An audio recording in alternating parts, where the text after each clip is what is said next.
He really needs to collect his wits if he wants to get back into this. It's not going to be easy because, again, Tempo is a pretty good player. It's not. This isn't some slouch. This isn't some random guy in the ladder.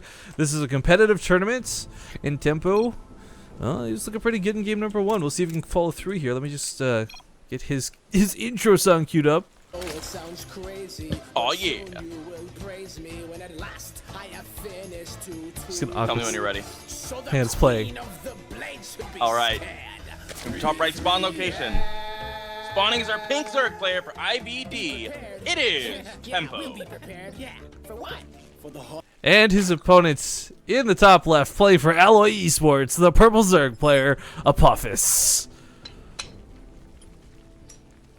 And Apophis, he didn't do terribly in the last game. His opening was very solid.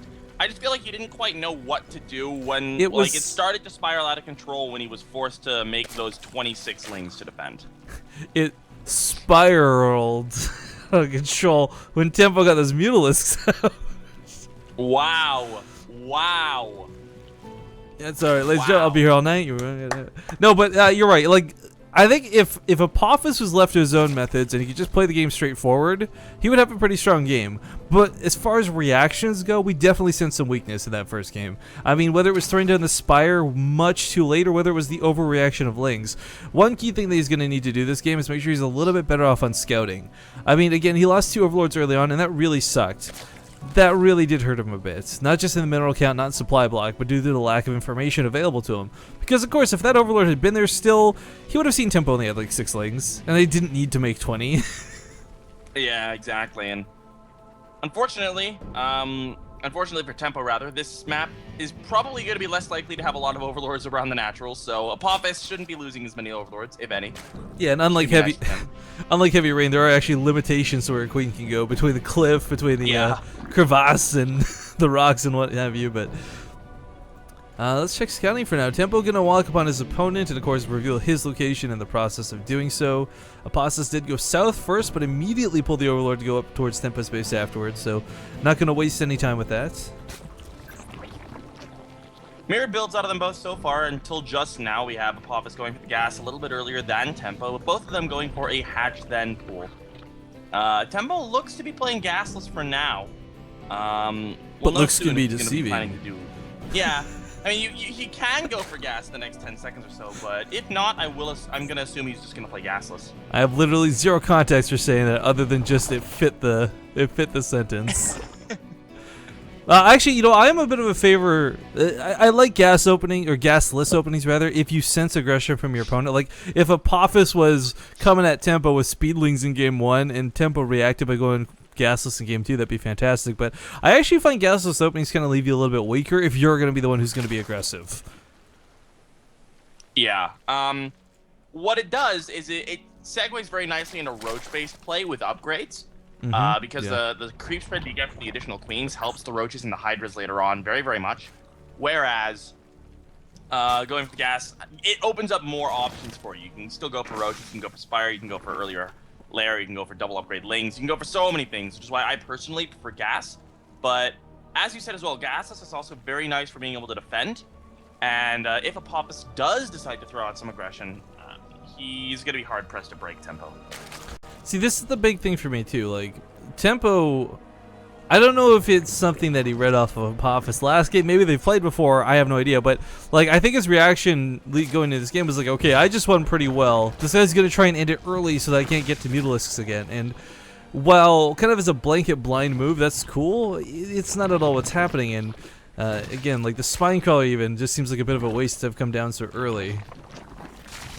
And when you go for 3 queens on a spine, especially with no gas, it really delays everything. Like, your layer is gonna be so. He's got another spine crawler on the way, and all he's seen is the standard Vanling nest. Yeah, I feel like Tempo may not have that much experience with gasless. He showed his gas play in the last game, and if you're not that experienced with gasless, the first few times you play it, it can feel really, really scary, just because you don't have real units per se. You have queens, and that's about it. And queens are very, very good defensively, but it can be a little deceiving, so it looks to me like that's what Tempo is feeling here. But we do have a lot of lings coming out for Apophis, so actually this could pay off pretty well.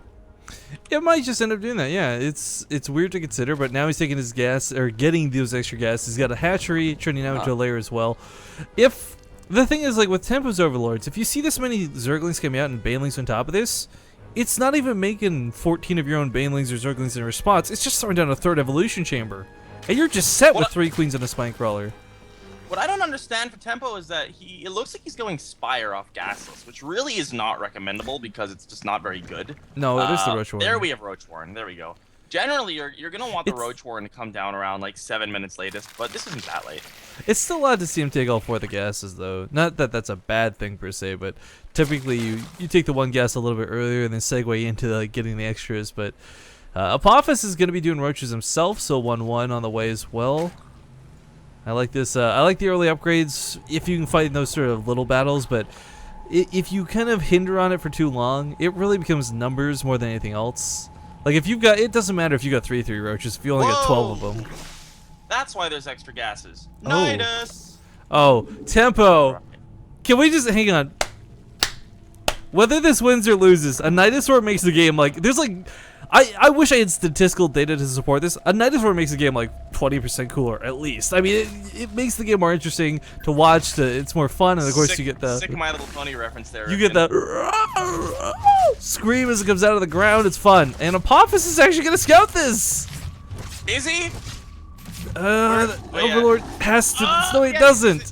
He sees it. Okay, now just because he sees the Nidus though, doesn't necessarily say he'll know where it comes down. So now he's got to scout around his own base frantically, and that's actually exactly what you see. He pulls the links back to the heart of his base so he can go to anywhere quick enough.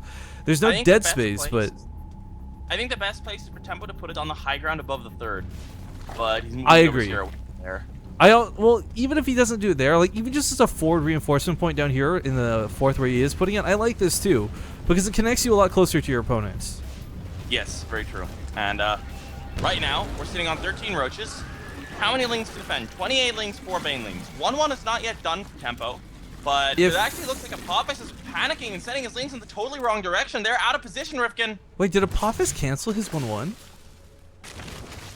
Apophis wasn't getting 1-1. Oh, you're right. I'm dumb. Sorry, I was looking at the wrong tab. We have queens going down already. Tempo is in a perfect position to engage here. Look at Spine Crawler down, but there's still so many things already here. The queen's there to do transfuses, and there's just so many roaches.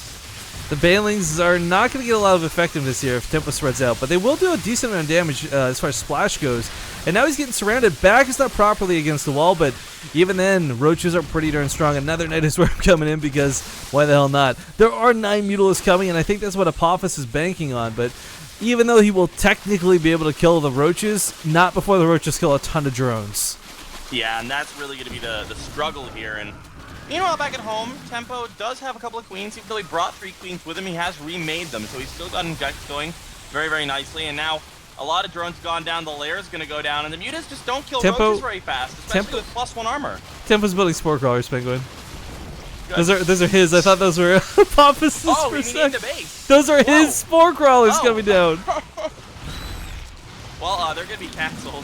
But yeah, unfortunately, that would be really coming out, and he can retreat. With Burrow still almost done. There's just not really an answer.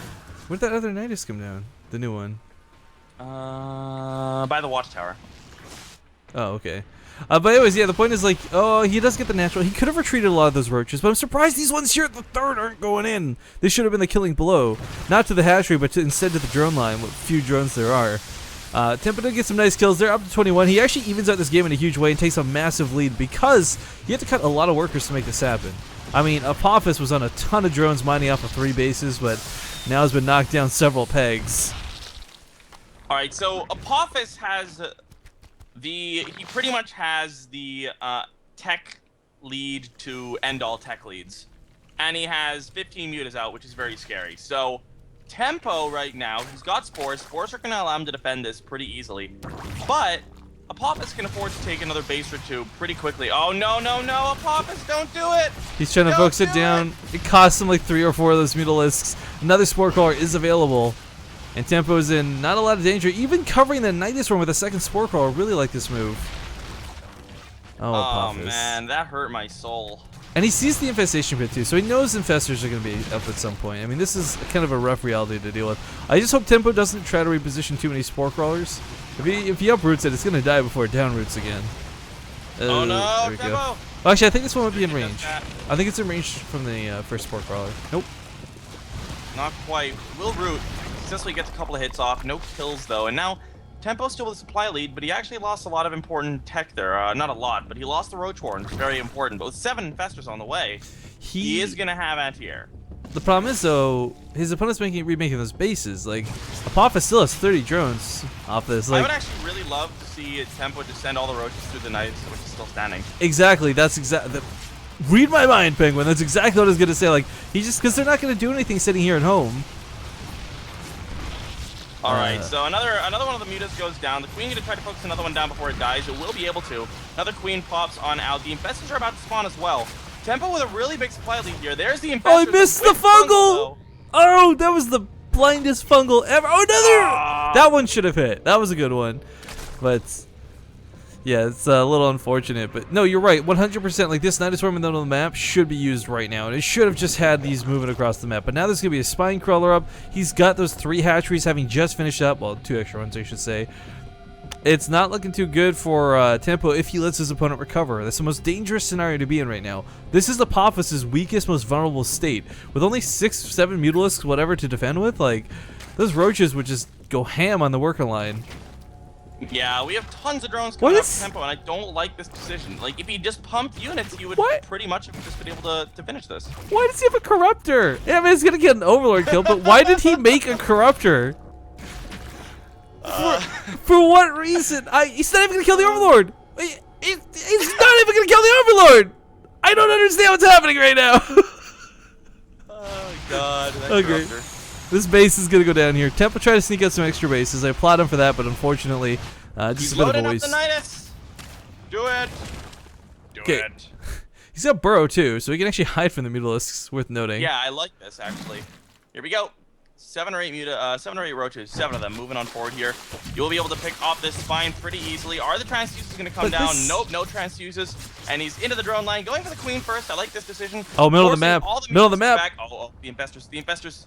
He's got to get this fungal. He's got to land this one. Now get some infested Terrans. Get some infested Terrans. Fungal growth alone is not enough damage. Fungal growth damage sucks. If he tames the fungal, that's fine as well.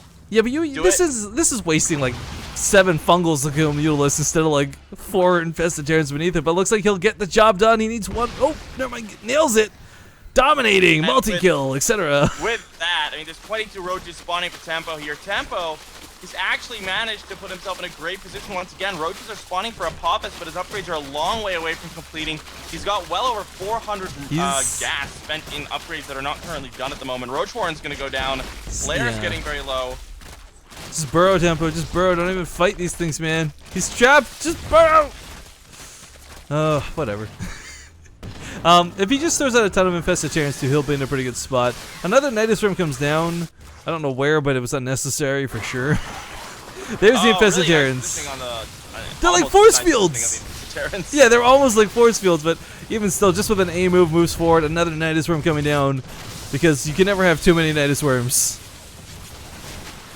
Tempo finally breaking the walls here, breaking down Apophis for good. Apophis pulling the drones, that's never really the position you want to be in. And Tempo with double the supply, looks like you will be able to close out this series 2-0.